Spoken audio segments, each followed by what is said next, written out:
የዛሬው ቂሳ እንዲህ ይጀምራል። አንድ ንጉስ ሁሌም በዙፋኑ ቁጭ ብሎ ብቸኛ ሴት ልጁን ለማን መዳር እንዳለበት ያስባል። ከዕለታት አንድ ቀን ማታ ሰዓት ላፊ ንጉሱ ይነሳና አማካሪውንና ወታደሮቹን አስከትሎ ወደ መስጂድ ያቀናል። በዛ ሰዓት እንቅልፉን አሸንፎ ሌሊት የሚሰግድ ወጣት ካለ ለልጁ ሊድር። በጣም የሚገርመው ደግሞ በዛን ሰዓት አንድ ጉደኛ ሌባ መስጂድ የሚዘረፍ ነገር ካለ ብሎ ግቢ ሲገባ በሩ ዝግ ያገኘውና ከላይ መስኮቷን መታ አድርጎ ይገባል። ልክ ገብቶ በጨለማ ይዞ የሚወጣውን ሲያስስ ድንገት የመስጂዱ በር ተከፈተ። ጀለስ በቃ የሚሆነው ሲያጣ እዛው ባለበት ቁሞ ሶላት ሐረመ። ወዱ የለ ንያ የለ በቃ ከነዛ ሰዎች ብቻ ለመትረፍ ሲል ሶላቱን ጀመረው። ንጉሱም እንዲህ አለ፣ ሱብሃንአላህ ለአላህ ካለው ጉጉት የተነሳ በሩ ቢዘጋበት ከላይ ገብቷል። አጂብ አለ፣ ጉዱን አላወቀ። ከዛም ለወታደሮቹ ሶላቱን እስኪያጠናቅቅ እዛው ጠብቀው ቤተ መንግስት ድረስ እንዲያመጡት ትዕዛዝ ሰጥቶ ንጉሱ ተመለሰ። ሌባው ግን በቃ የፍራቻ ብዛት ልክ እንዳሰላመተ ወዲያው ሌላ ረካዓ ይሐረማል። ይህን ሁኔታዎችን ያዩ ወታደሮች በግርምት ይመለከቱታል።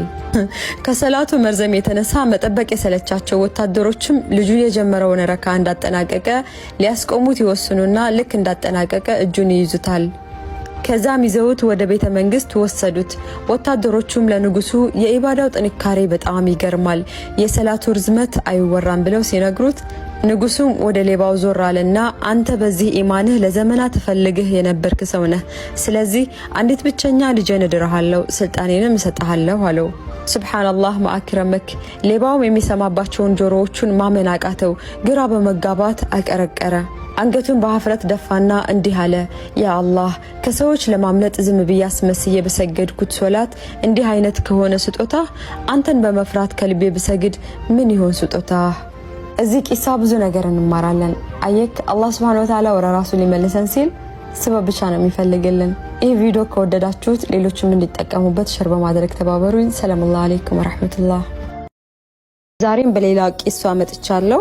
ድሃው ባል ይላል ኢንሻአላህ። ድሃው ባል ከኢሻ ሶላት በኋላ ወደ ቤቱ ሲመለስ ልጆቹ ተኝተው አየ።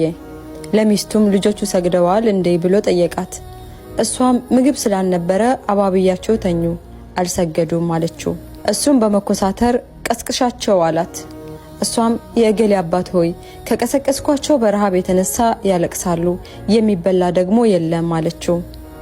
እሱም አዳምጭኝ፣ ከእኔ የሚጠበቀው እንዲሰግዱ ማዘዝ ነው፣ ሪዝቃቸው ከኔ አይደለም።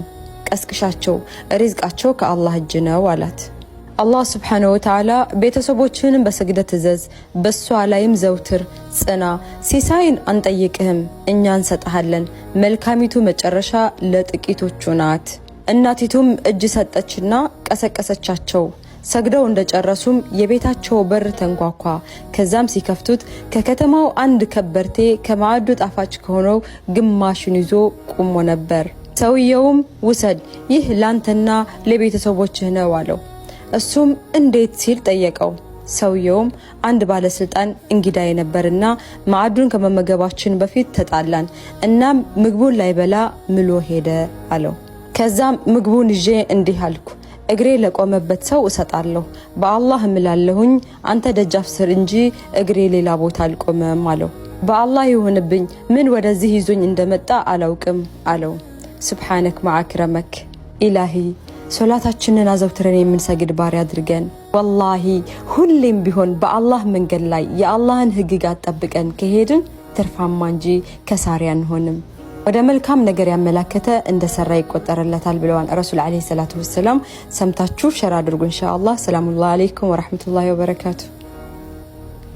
ዶክተሩ ስልክ ይደወለለትና እየሮጠ ወደ ሆስፒታል ይሄዳል። ሆስፒታል ከደረሰ በኋላ ልብሱን በፍጥነት ቀይሮ ወደ ኦፕራሲዮን ክፍል እየተጣደፈ ሲሄድ መግቢያ በሩ ላይ ቆሞ ይጠብቀው የነበረው የታማሚው ልጅ አባት እንዴት እዚህ ለመድረስ ሁሉ ሰዓት ይፈጅብሃል ዶክተር፣ የሰው ህይወት ግዳይ ሰጥም በጣም ዘገየ እያለ ሲጮህበት ዶክተሩን በፈገግታ ይቅርታ ሆስፒታል ግቢ ውስጥ አልነበርኩም፣ ስልክ ከተደወለልኝ በኋላ ግን አቅሜ በፈቀደው መጠን በፍጥነት ለመድረስ ሞክሬያለሁ፣ ተረጋጋለው። ተረጋጋ ትለኛለህ? ታሞ ሊሞት እያጣጣረ ያለው እኮ የኔ ልጅ ነው፣ እንዴት ተረጋጋ ትለኛለህ? ያንተ ልጅ ቢሆን እንደዚህ ትላለህ? አንተ በመዘግየትህ ልጅ ሊሞትብኝ ነው ትንሽ አታስብም ብሎ ሲጮህበት ዶክተሩም አሁንም ፈገግ እያለ ዶክተር የሰው ልጅ ህይወት ሊያረዝምም ሊያሳጥርም አይችልም። የሁላችንም ነፍስ በፈጣሪ እጅ ናት። ሞት ለማንም አይቀርም። አሁን ተረጋጋ፣ እኔ ስራዬ ልስራበት ብሎ ወደ ሰርጀሪ ክፍል ገብቶ ለተወሰኑ ሰዓታት ህፃኑን ቀዶ ጥገና ካከናወነ በኋላ ወደ ውጭ ወጥቶ በፈገግታ የልጁን አባት እንኳን ደስ አለህ፣ ልጅ ሰርጀሪ ከተደረገለት በኋላ በጥሩ ጤንነት ላይ ይገኛል። ከዚህ በኋላ የሚያስፈልግህ ነገር ካለ ነርሷ ትረዳሃለች ብሎት እየሮጠ ከሆስፒታሉ ወጣ። ሰውየውን በሰማው መልካም ዜና ቢደሰትም የዶክተሩ ሁኔታ ግራ ስለገባው ነርሷን ዶክተሩ ምን ሆኖ ነው እንደዚህ የተዋከበው ብሎ ሲጠይቃት ዶክተሩ ትላንትና ልጁ በመኪና አደጋ ሞተበት፣ ቀብር ላይ ነበር። ያንተ ልጅ ህመም አደገኛ ስለነበር እንዲያክመው ደውለን ጠርተነው ነው። አሁን ያንተ ልጅ ካዳነ በኋላ የልጁ ቀብር ላይ ለመድረስ ነው እንደዚህ እየሮጠ ያለው ስትለው ሰውየው ድርቅ ብሎ ቀረ። የራሳቸውን ህመም የራሳቸውን ሀዘን ደብቀው ለሰዎች ደስታ ለመፍጠር እንደዚህ ለሚሯሯጡ ሰዎች አላህ ሀጃቸውን ለነሱ ያቅልላቸው። ግን የሰው ልጅ በምን አይነት ሁኔታ ውስጥ እንዳለ ሳናውቅ ለመፍረድ አንቸኩል። ወሰላሙ አለይኩም ወራህመቱላህ።